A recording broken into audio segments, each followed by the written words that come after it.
Hey guys, welcome back to Alaska Rural Homestead.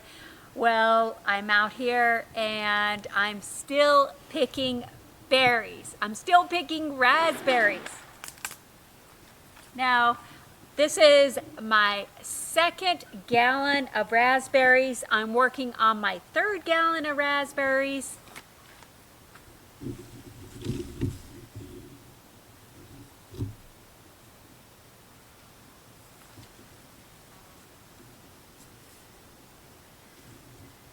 It's really tempting to just gobble these up.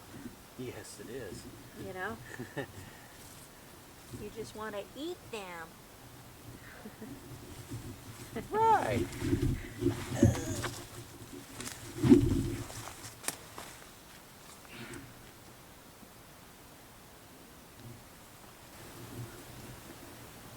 These, see, they're already starting to die off. See those? And see, the more you pick them, raspberries love to be picked. The more you pick them, the more they're going to grow.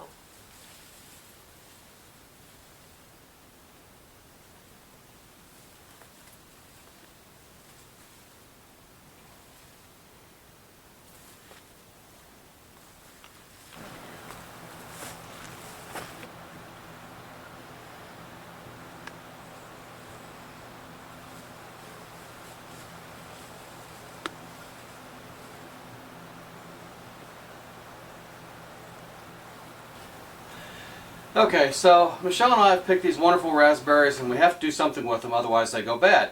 So I'm going to show you a recipe that's so simple even a homesteading husband can do it.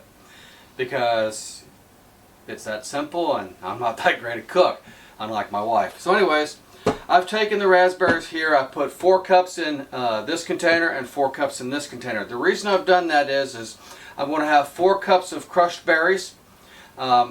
Seeds and everything intact, and then 4 cups of the juiced out berries over here to add into it, so that way there's not too much of the pulp seeds in the mix.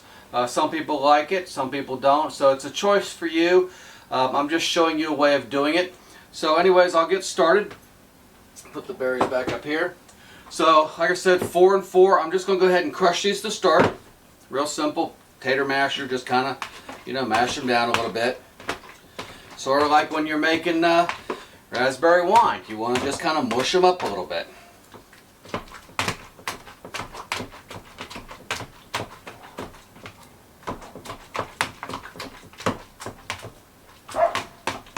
And this breaks down the juice and the pulp and releases that naturally occurring pectin in here also. So nice and smushed. Now these here I'm going to go ahead and smush up because I am going to juice this out because I want the juice.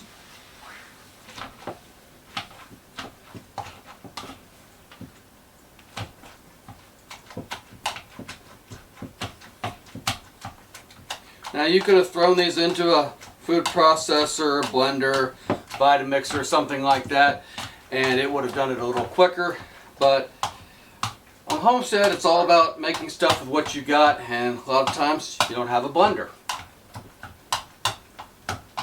So,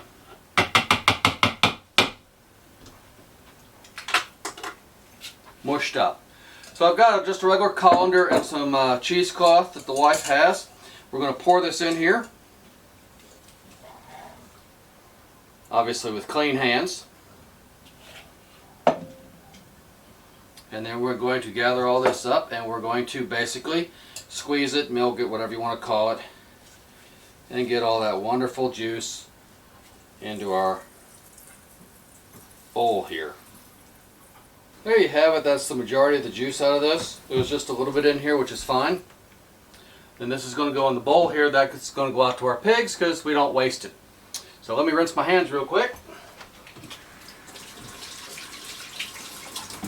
Okay, so the other part of this recipe is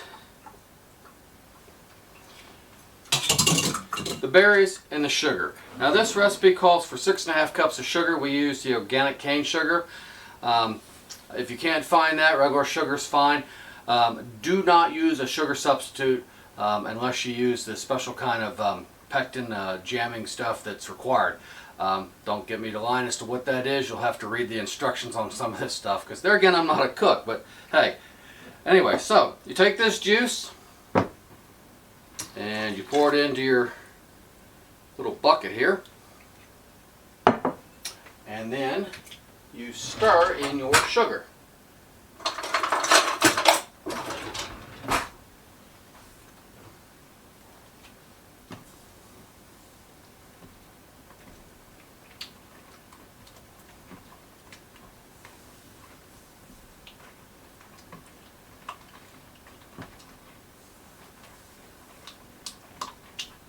Now once your sugar's all stirred in, you'll go ahead and put this into a pan, and you'll bring this to a rolling boil. And you'll do that for exactly 1 minute. Once you've done that, you will add your pectin mix here, which in this case we use Certo. It's a liquid pectin. We'll add that, stir it in real quick, and we'll bring it back to that rolling boil, and we'll do that for 1 more minute. And then we'll take it out and place it into our sterilized jars. And from there, I'm going to let the expert, my beautiful wife, take over and can this stuff. So, this sugar mixed up in here. As you can tell, this does make quite a bit. And as this sugar melts in, it will make a little bit more liquid to it also.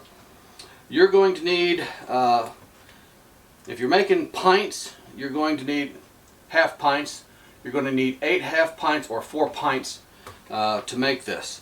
So it's equivalent of 2 quarts of jam, and it's a jam and not a jelly because it has fruit in it. Jelly is just the juice. So, and speaking of which, we want to make sure we get that last little bit of yummy juice in there. Now, the one thing that my wife has showed me, it's kind of a deal that you can read in different directions for the Certo or your other pectins. But if you take a half teaspoon of butter or margarine and you put it in this, it keeps it from foaming up when it boils. So I'm going to go ahead and add that now. Then we're going to pour it into our pan, bring it to a boil, and we'll go from there.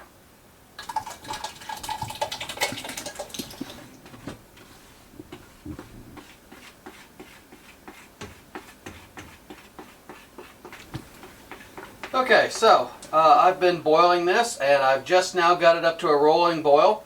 So we'll give it a 1 minute time frame here while I'm constantly stirring it. And while I'm doing that, I have my liquid pectin over here.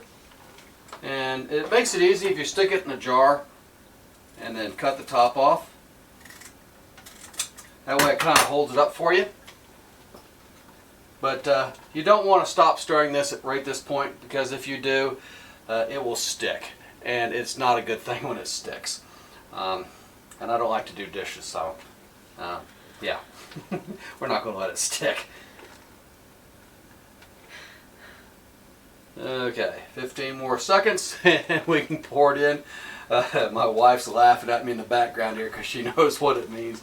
She tells me I come in here and do a wonderful job of cooking, but I always leave her a disaster. Like an explosion or a grenade goes off in the kitchen. So hey, I guess I'm a man. Oops. So anyways, we got our minute in. We will pour our pectin in.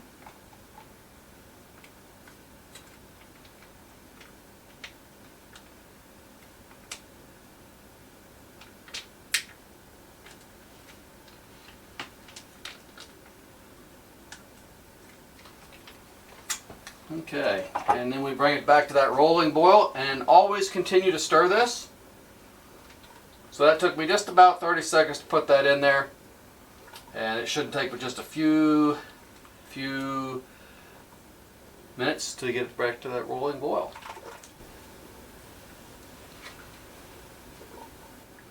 Now another thing, if you don't stir this continuously and you just kind of wait for it to boil and then stir it, you'll tend to burn it, and it doesn't really taste that great when you burn it. And it burns rather easy, so you got to make sure you stir it. Okay, so we're rolling. stirring quickly to keep it off. And even as much as I'm stirring it, I still feel it kind of sticking just a smidge on the bottom, even though I'm running a rubber spatula across the bottom. I can still feel it kind of trying to stick a little bit. So had I not been stirring this constantly, I'd had a mess. Maybe turn this down because it's still boiling pretty good. And I only got 30 seconds left. So you'll notice there's not a whole lot of foam in this, if very little. And that's by putting that half a teaspoon worth of butter or margarine in there. So just a little trick of the trade gets a nice little batch. So I'm going to start putting this into the jars, and then the wife is going to can it. So the wife has showed me a little trick here. She sterilizes her jars, and then she puts them into the oven. So they keep nice and warm.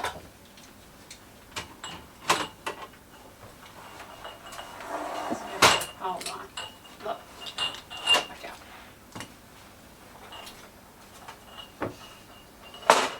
Okay. There you go. If you want, I'll let you do this. Okay? I need my jelly. What jelly? Plum. Blue one. Aha. It works. Okay, and I am going to use a ladle because it's just easier.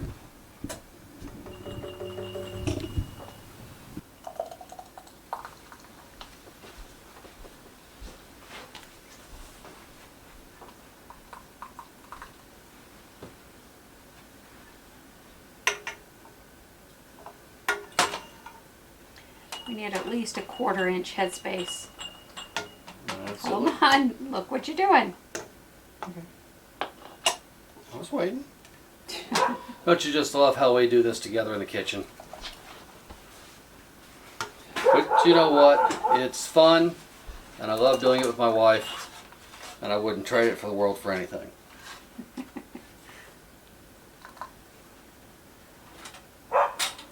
You know, a lot of people have a relationship where they don't share times like this, and I think that's kind of sad.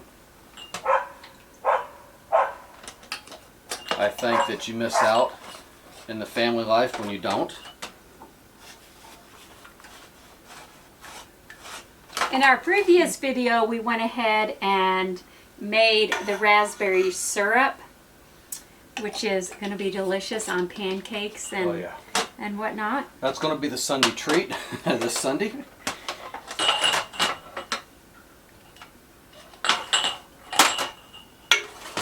So once this is all bottled up, she'll stick it in a water bath, and she'll bring it to a boil with about 1 to 2 inches of water over the jars, and she'll do that for 10 minutes, and then pull them out and let them cool and seal. Once we have everything done with all our raspberries, we're going to move on to the blueberries. And the cranberries, and the gooseberries. There's several kinds of berries in Alaska, so stay tuned to some other videos, and we'll actually have some berry education. Oh man, this smells wonderful, doesn't It does. It really smells good. Gosh, the smell. It's like intoxicating. One of the other things we like to make is raspberry brandy, raspberry wine, and you can do it several different ways, and we will try to get a video up of that also if you're interested. They're going to think we're a bunch of alcoholics because I mentioned in the previous video that we make our honey mead and everything like that. Watermelon wine. You know, we like to have a drink with dinner. We don't like to get drunk. But just having a nice little glass of raspberry brandy or a glass of raspberry wine is really nice. It's really sweet. It's a really refreshing drink. And best of all, it comes from your own hard work and not from the liquor store. You know what? I forgot to do the little... There's really no air bubbles in this, sweetheart. Not the way it's going in. Yeah. I don't see too many. You're right. I got to talking. But when you're doing when you're canning this, you want to make sure you leave at least a 1/4 inch headspace. Still gonna have a little bit left, aren't we? Yes, we are. Which will have to go on some English muffins.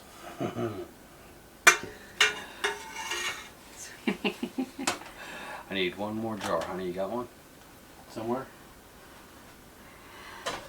It's not hot. That's fine. It just needs to be clean. You don't want to crack it. You will crack it. Let me warm it up a minute. Actually, hand me that pint jar down there instead of that little one. Because I think we got enough to make probably 2 more jars. So, 2, 4, 6, 8, 10. Yeah, we made a little bit more than what I thought, but that's fine. They were a little bit more juicy.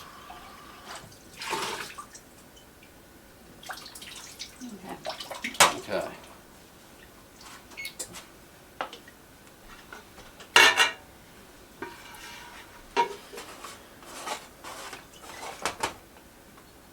Have to get a lid for that.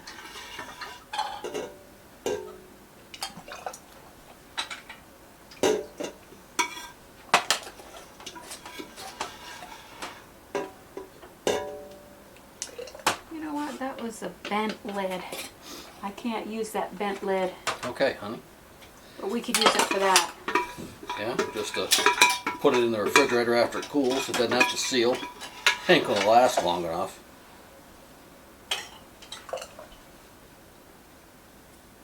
And this is already gelling up, by the way. That's the other thing. If you want raspberry bushes and they're not where you want them, you can transplant them. We'll have a video on this coming up on how to transplant your raspberry bushes. So you can actually go out into the wild and grab some raspberry bushes in the fall and transplant them to where you want them in your yard or around your own homestead, and be good to go.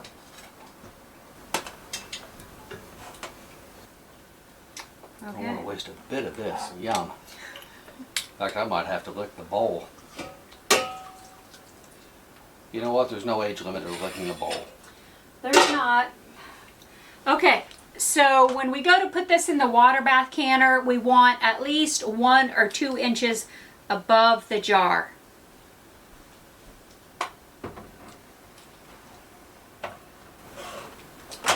But there you have it. That's going to be for tomorrow on toast. And yeah, the rest of it will be going down in our cellar. Yum! And it'll last us until this time next year when we're ready to make some more. So stay tuned for the exciting conclusion of this video. And if you have to leave us now, give us that thumbs up. Hit that subscribe button if you haven't. And God bless you all. Okay, so our jam is ready. It looks wonderful.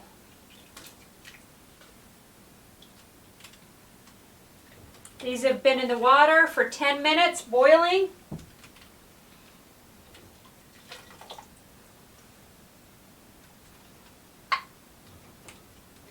They're already popping. So, you know, this week is all about raspberries. So Mark had went ahead and made some raspberry liqueur. So don't forget to check out that next video, and don't forget to subscribe and like our channel. Bye now.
All right, so why I'm getting the rest of these out. Hold on. Okay, so while those are cooling, I wanted to tell you that as those were in the water bath canner, Mark was making another video on how to do some raspberry liqueur. And it looks wonderful. So don't forget to check out that next video on how to make raspberry liqueur. So don't forget to subscribe and like our channel. Bye now.